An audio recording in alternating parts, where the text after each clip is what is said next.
Mike Rizzitiello, College Place City Administrator here with the April 2025 City Project Update. So a lot of meetings will be underway shortly with the City Council and its advisory commissions. So City Council will have a workshop on Tuesday, April 1st at 5:30 p.m. Then our Economic Development, Tourism, and Events Commission, they'll have their meeting on Monday, April 7th. That meeting will detail the comprehensive economic development strategy, which that'll basically dictate our business and economic development blueprint for the next 6 years, and will open up a lot of federal grant opportunities. So that'll be April 7th. Also, we'll be going over the Martin Airfield plan. And that's a public-private partnership with Tarragon and Martin Airfield, just to determine in that study what type of infrastructure needs to be extended out there, because they want to do additional development. They're going to keep the airport, but they do want to do additional activities. And prior to them staying in the UGA and in the city, originally we weren't going to expand out that way. So it's a really big unknown what type of infrastructure needs are out there, and that study will help inform that. City Council, they'll have a meeting Tuesday, April 8th at 7 p.m. Plan and Commission, they will meet on Tuesday, April 15th, and that'll be at 7 p.m.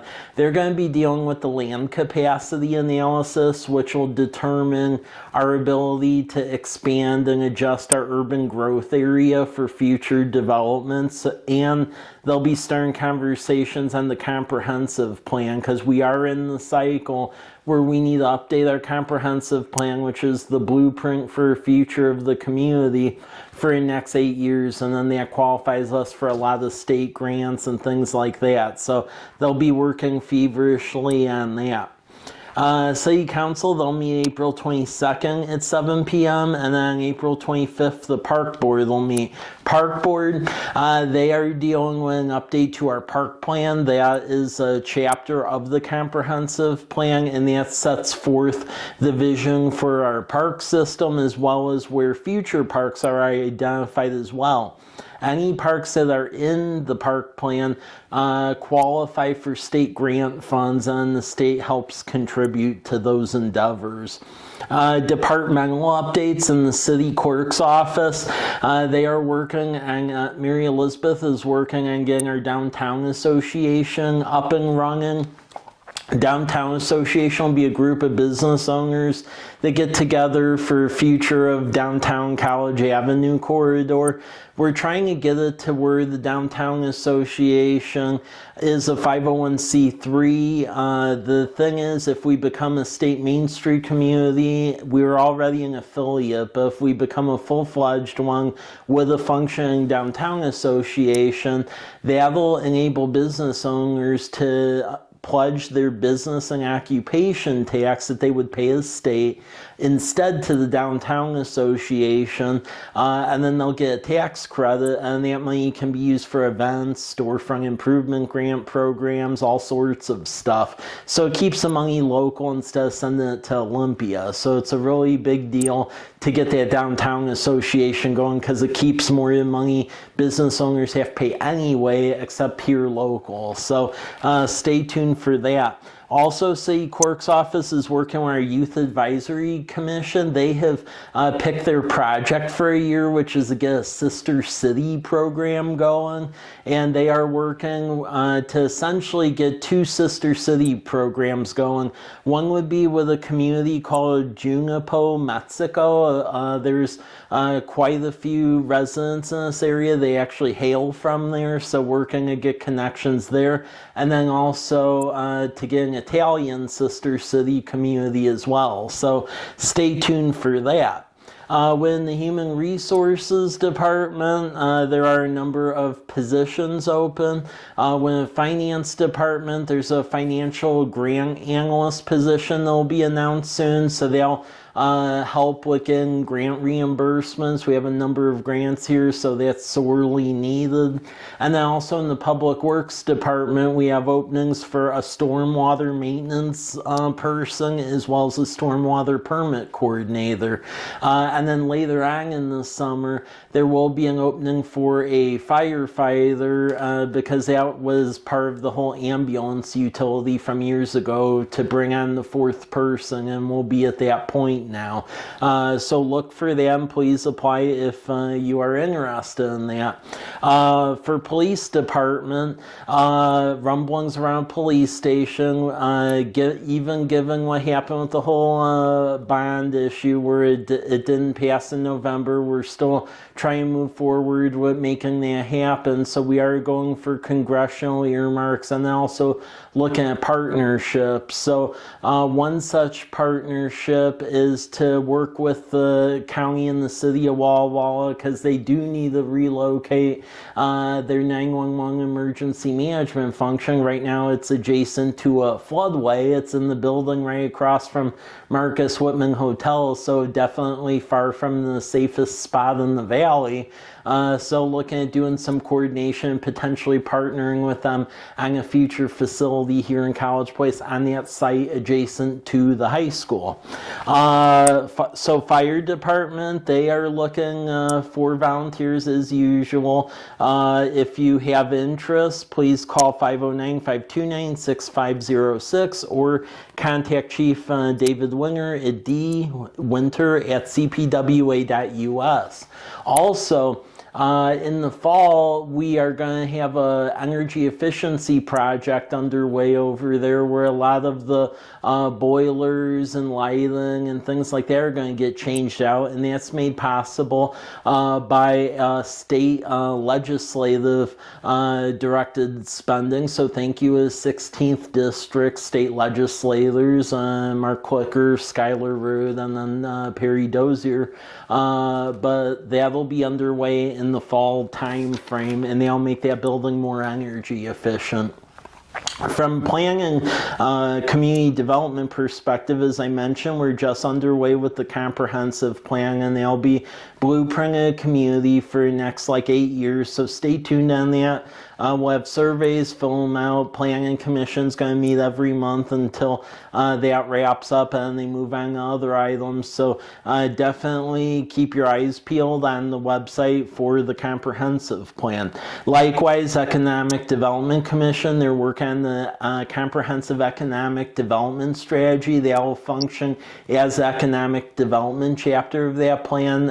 EdTech meets monthly, first Monday at 5 p.m. So definitely participate in those meetings as we're formulating that plan that was made possible by a federal Economic Development Administration grant. The park plan, we're at the tail end of that, and they'll aid us in getting grant funds to fix up our parks. One thing in the next couple of months is the county did make the announcement of when they're going to be looking at accepting comprehensive plan amendments, development code amendments, and urban growth area. And that'll be July 1st. So we'll be working through that process. But for folks interested potentially in being in the College Place urban growth area, please contact Community Development Director John Rickard at jrickard, RICKRARD@cpwa.us, because that process will be coming up, and they only open up this UGA process every 8 years, so that's why it's really important to stay informed. Lions Park, that project is coming along. Nelson is working on that. The goal is to have that open in time for the Star Farmers Market, which is the last Thursday in May, and it looks like we'll be meeting that. So you can see all work that's going on out there. It's great. Likewise, we have our advisory group together for a replacement community center that has a lot of state and federal earmark funding. And then for the architectural plans, that's being paid for with a county .09 grant as well as a state pass-through grant through the Wall YMCA. So we're working together on the plans, and the idea is that we'll replace that building with a 2-story one that still has community room, but it'll have a community kitchen as well, child care facility, and then the Walla County Rural Library District. They'll fulfill their promise to get a permanent branch in the city, and you'll see that take root on the 2nd floor of that structure. So stay tuned for that. And then Martin Airfield, we're working on the plan that's made possible with a state grant as well. You'll see that moving through the Economic Development Commission and City Council in the later spring. And then likewise, you're going to start to see tire kickers with some development projects. I would expect this summer we'll likely get enough material and have the hearing examiner meeting for the Lakeside development, which is adjacent to Majanier. That's all the homes over there. And then I will also suspect we'll start seeing tire kickers with Martin Airfield once that study is complete and we truly know the infrastructure needs, us and the developer. Public Works, they have a bunch of projects underway right now. State TIB, we have a grant from them to put in pedestrian street lamps, just like you see on College Avenue all the way down Rose from College Avenue to city limits at Cary Court. So that'll be underway this summer. The post office crosswalk that's been half finished for a while, that's because we're waiting for delivery of the appropriate signs and poles. We're about 3 weeks out for that, and then that'll actually be finished finally, so they'll be wrapped up. The Majanier Road Corridor Reconstruction Project, with that one, we have all the grant funds together to make that project reality. Right now we're working on right-of-way acquisition. That'll take most of the spring. Ideally, we will get in a position to bid that thing sometime this summer, but it's all predicated on the right-of-way. And we aren't buying a ton of right-of-way. It's like little 5-foot strips. But again, it just depends on the speed of that, so stay tuned.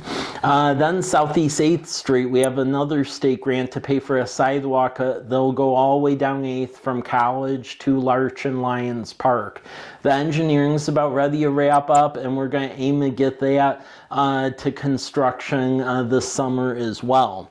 Wastewater treatment plant, similar thing. We have state ecology money and the phase 1A, which is to change out some of the equipment. That's underway, so you're going to see construction out there. Likewise, lift station number 5 on Southwest 1st. That project's going along pretty nice. So they're building the actual lift station structure, and then the little coffee can in the sidewalk, that will go away. And then it'll actually be nice pavement, sidewalks. First Street will look more like an urban street. So that will conclude this summer. Well, number 8. At previous council meetings, we reported that when the original driller drilled it, very little water came out during the pump tests because the driller did not have a ton of experience with the type of soil that is out at that site at Southwest Teal, which is actually different than the other well sites. So now Holt Drilling, which deals with well development, they will essentially prep that well, clean the screens, and do additional development of that well site, and we believe it'll fulfill our needs. As is, a lot of wells we've changed out, we can meet current capacity. It's just in the summertime we need additional withdrawal sites, and then again, as development takes place, it's good to have more wells. Drinking water reservoir number 4, we're assembling Army Corps money. We have State Department of Health funds. We had the SEPA notice. We're going to aim to construct that probably within the next year or so out on the grounds of the treatment plant up on the bluff. So you'll see more information on that. Also, we're doing a consolidation feasibility study. It's funded by the state about potentially folding in Irrigation District 14, 11, 9, and then Villages of Garrison Creek Homeowners Association into the city water system. It's hard to find operators nowadays, and then plus it's just hard running disparate systems. So regionalization of that sort of thing definitely is the name of the game nowadays. So states funding that. You'll see reports on that, the Utilities Commission, and then ultimately it'll be up to the City Council and then the boards of those respective organizations whether or not they want to consolidate or not. This summer we'll also see a conclusion of the Safe Streets for All plan. They'll function as our local road safety plan and ADA plan. That one will go through Utilities and Transportation Advisory Commission and City Council, and they'll enable us to get a lot of grant funds to fix up streets and sidewalks. Also federally, the grant program that would fund trees along Whitman Drive, that has been turned back on. We've been reporting over time it's been frozen, unfrozen, frozen, now it's unfrozen again, so that'll be on and you'll see that take place this summer. A number of projects are in engineering phase, so the Whitman path where it disappears between Davis and Academy Way, that's grant funded. We're doing some engineering on that. Likewise, across from City Hall, the yellow house is 628 South College. We acquired that with tax increment finance money as well as the property behind it. And the idea there is engineer and construct a shared public parking lot because then we can waive the parking requirement over time as we see reinvestment and redevelopment along College Avenue. And those shared lots will help. We also have state grant money to do the addition of pedestrian lighting, some pavement work and sidewalk work on Southwest Davis between Whitman and 6th. So they'll be in engineering phase. Also, our city contract engineer, JUB, they're working with the Lakeside development and engineering the east-west road across that new development, as well as the intersection of that road with College Avenue. So you'll be seeing that. And then as the city expands west, we're also looking at the concept of potentially Owens Road eventually being a north-south roadway over time. So we're starting to do some cursory analysis of that. Other programs that are going on at the moment, thank you United Way once again. They are helping us fund the youth recreation program this summer, and the YMCA will be doing that, so you'll see an announcement shortly. They'll be at Kiwanis Park. And then also throughout the summertime, we're doing a study about our court system, if it makes sense for us to continue to contract with the county district court or reestablish our own municipal court. Right now we contract out. A lot of cities are going both ways, so we're just going to do an analysis. National Association of State Courts are helping us with that. And we'll see truly what is in the best interest of the community at large. So a lot of stuff going on. That's the updates for now. If we have additional information, we'll let you know. Thank you.